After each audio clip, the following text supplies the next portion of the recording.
Hello and welcome to the first episode of Ask Sam. I am Sam and I am here to answer your English language and learning questions.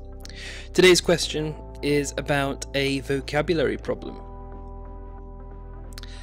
Here's the question. Hi Sam. When I try to speak in English, I find that I just can't do it. I can't speak quickly and fluently, even though I have been learning English for 7 years. What can I do? Now, this is a common question, and I think a lot of people will have this kind of issue where they've been learning English for quite a long time, but when they try to speak, it just doesn't come out.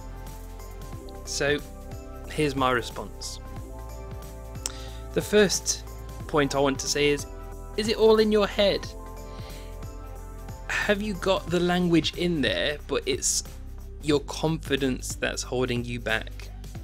So if you think that you have a language problem, if you think that you have a vocabulary problem, chances are you might just be making it up. You might just be making this vocabulary problem up. It might be the barrier that is stopping you from talking to people. It might be the barrier that is making you feel like you're not speaking fluently, or making you feel like you can't speak quickly. And for humans, we are just people, we are very much controlled by our fear at times. So the longer that we study a language, the more fear of making a mistake, or the more fear we have of rejection, which holds us back from trying to speak to people. So think about it. Do you really not have the language, or is the language there, you're just scared to use it? And if the answer is yes, then there's things you can do to build up your confidence, to make you feel like actually you can speak English and you do speak English well. And in that case, it's just proving it to yourself. Maybe record yourself speaking or speak to more people and just build up that confidence. Second point is it not in your head?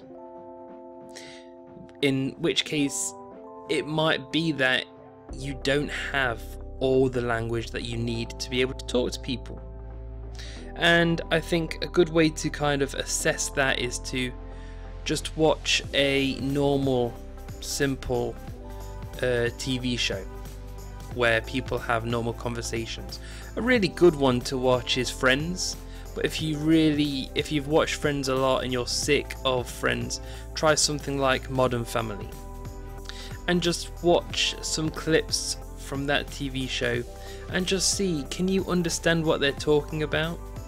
Is there anything that they're talking about which is like something you really can't understand, or do you understand most of it? And then try watching some news or some weather reports and see if you can understand them. If you can understand most of what they're talking about, then chances are you have enough language. If you can understand what I'm talking about, chances are you have enough language. But if you can't understand what they're talking about or what I'm talking about, then maybe you don't have enough language, in which case it is not in your head, and so you will need to build up your vocabulary a bit more. And you're right, you should focus on strategies that help you to learn more vocabulary. My third point is, or my third piece of advice is it in your head but you don't know where? Now, this is so common, but a lot of people don't realize how common this is. And whenever I tell a student, and I usually introduce my students to this idea in the first session with me, in the first class with me, I bring this up because almost all of my students, my private students, when I start with them, they tell me, I want to be able to speak, I want to be able to have conversations easily. I want to be able to speak easily. And I listen to them talk and I think, well, actually, your English is not bad. Your English is fine. But they assure me, they tell me that no, my English is awful and I can't speak English.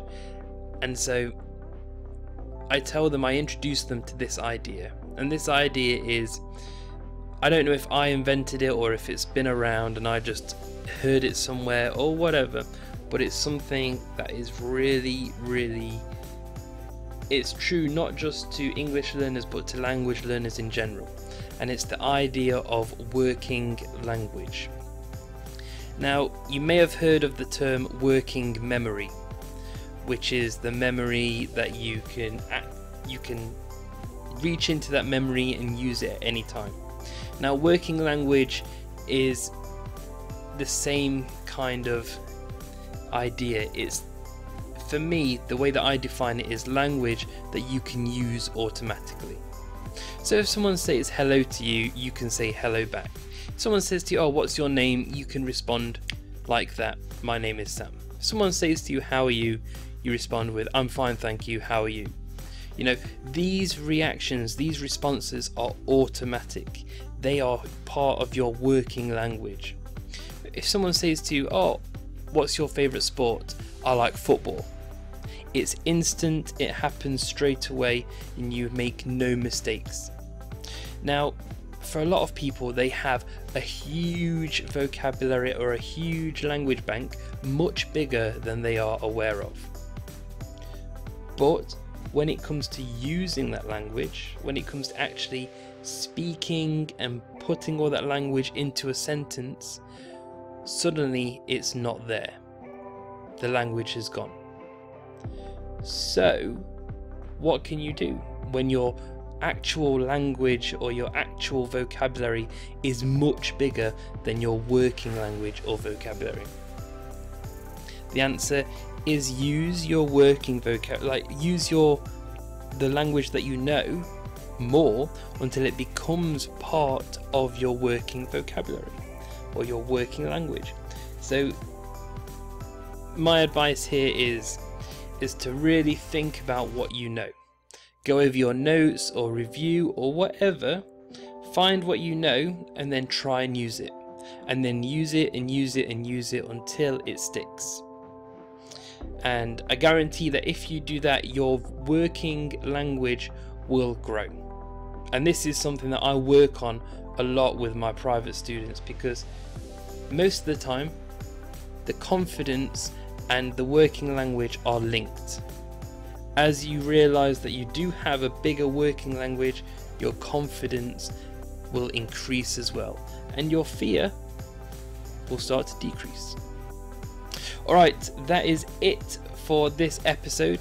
If you have an English question that you would like me to answer, send your emails to sam@englishforstudy.com, and in the subject line, that's the bar, that's the text, that's the writing that you put at the top before you write the main body of the email. In the subject line, put Sam, here's a question for you, and then you can write your question in the body. Alright, and that is it for today. Thanks for checking in or checking out or whatever. I'm Sam from EnglishForStudy.com. Peace out.